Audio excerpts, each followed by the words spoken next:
कुमार साहब, आप चंद उन लोगों में से हैं जिन्होंने बड़ी बोल्डली और बहुत ही हिम्मत के साथ यह कहा कि दरअसल 2024 की लड़ाई नरेंद्र मोदी के लिए आसान नहीं होगी, और आप यहां तक कहते हैं कि हो सकता है 2004 का इतिहास दोहराया जाए। और हमारे बहुत सारे दर्शक जो 2004 को अच्छी तरीके से जानते हैं, वो जानते हैं कि तब वो वक्त था जब इंडिया शाइनिंग की बात की जा रही थी, बीजेपी चुनाव को लेकर पूरी तरीके से आश्वस्त थी, अटल बिहारी वाजपेयी, लाल कृष्ण आडवाणी का नेतृत्व था, और फिर भी बीजेपी हार गई 2004 का चुनाव। तो आप ये बात क्यों कहते हैं? मैं इसके लिए कहता हूं कि अपने देश में जो 28 स्टेट्स है, वो 28 स्टेट्स का इलेक्टोरेट अलग अलग तरह से सोचता है, एक ही तरह से सोचता नहीं। लेकिन बहुत से सारे मीडिया पर्सन्स या ओपिनियन सर्वे वाले या पॉलिटिकल पंडित गलत फहमी से ऐसे मानते हैं कि पूरा इलेक्टोरेट एक ही तरह से सोचता है। ऐसा कभी भी नहीं होता है। हर एक स्टेट का मतदार अलग अलग की बात करता है, अलग अलग की बात सोचता है, अलग अलग की बात से वोटिंग करता है। दूसरी बात, वो जब ओपिनियन सर्वे वालों को या पत्रकारों के साथ या पॉलिटिकल पंडितों के साथ बात करता है, वो खुले दिल से करता नहीं है। और वैसे भी कम से कम 90 करोड़ लोग मतदार है, उनमें से कितने लोगों को ओपिनियन सर्वे वाले मीडिया पर्सन और पत्रकार लोग मिल सकते हैं? नहीं मिल सकते।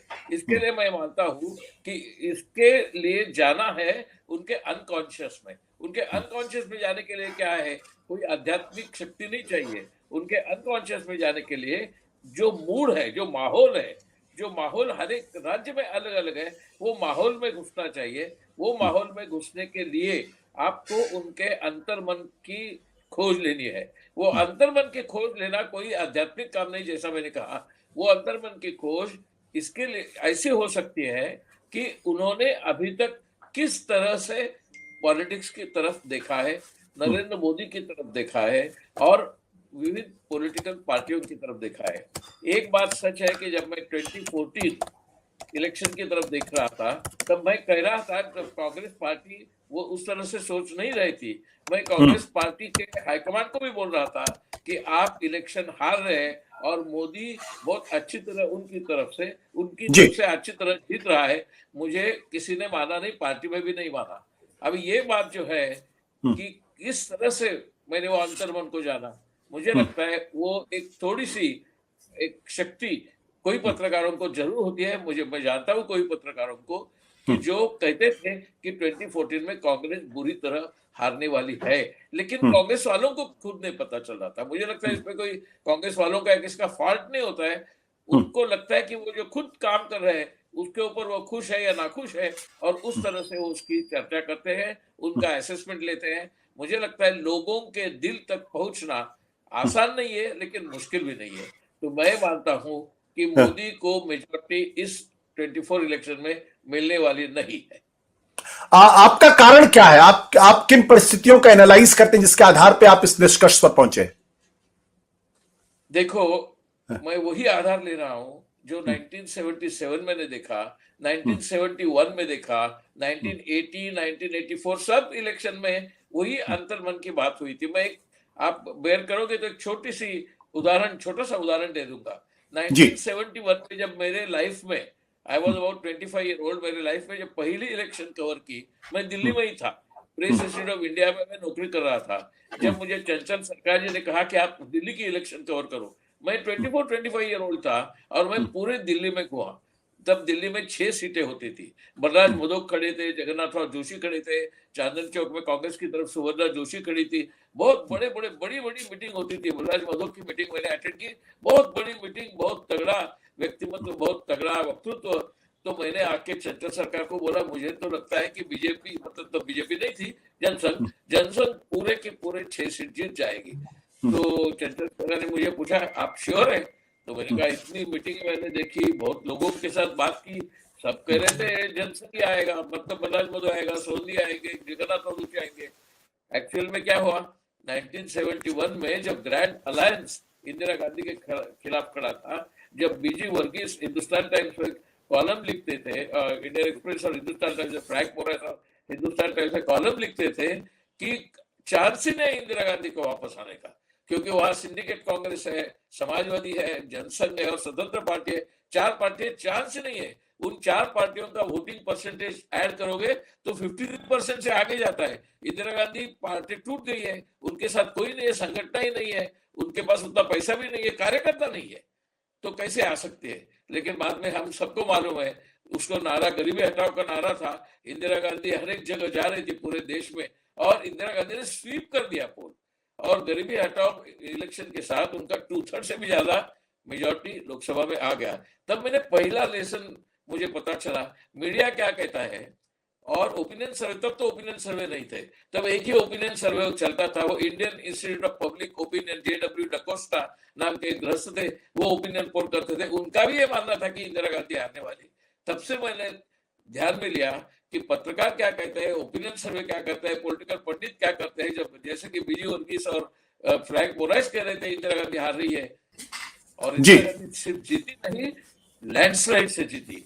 और यही एग्जैक्टली 1977 में उल्टा हो गया, जब सब लोग कहते थे अभी तो इमरजेंसी का माहौल अभी अभी खत्म हो रहा है, इंदिरा गांधी के साथ सब इंस्टीट्यूशन है, इंदिरा गांधी के पूरा सब इंस्टीट्यूशन है, और संजय गांधी जैसा वो लोग कहते थे वो दादागिरी करने वाला आदमी है, तो 77 में भी इंदिरा गांधी हारेगी नहीं, इंदिरा गांधी हार गई। जब मीडिया कह रहा था कि कांग्रेस को वोट कम मिलेगी लेकिन इंदिरा गांधी नहीं हारेगी, तब मैं इकोनॉमिक टाइम्स में रिपोर्टर था, मैं यूपी आया था इलेक्शन कवर करने के लिए, तब मैंने देखा कि इंदिरा गांधी भी शायद हार जाएगी, लेकिन मुझे भी इतना विश्वास नहीं था कि इंदिरा गांधी हार सकती। इंदिरा गांधी इतना बड़ा नाम था, 71 में उसको एम्प्रेस ऑफ इंडिया कहते थे, तो मैंने मेरे न्यूज एडिटर को भेजा कि शायद अभी मुझे लगता है मूड ऐसा है कि इंदिरा गांधी भी हार जाएगी। तो उन्होंने मुझे कहा क्या पागल हो गए क्या, ऐसा मैं लिख सकता हूँ क्या? तो मैंने कहा मैंने कह रहा हूँ हारेगी, मुझे लगता है कि वो हार सकती है।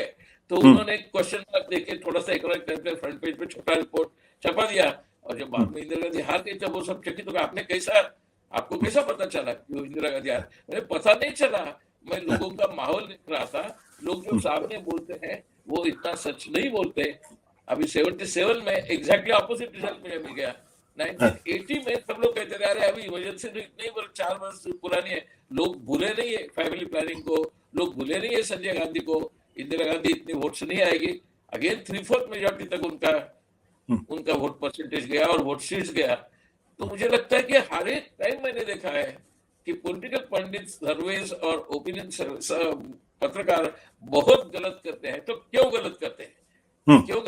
क्योंकि उनका खुद का जो माहौल है, उनका जो खुद का एक ओपिनियन है, वो ओपिनियन उनके ऑब्जर्वेशन में इंटरफेयर करता है।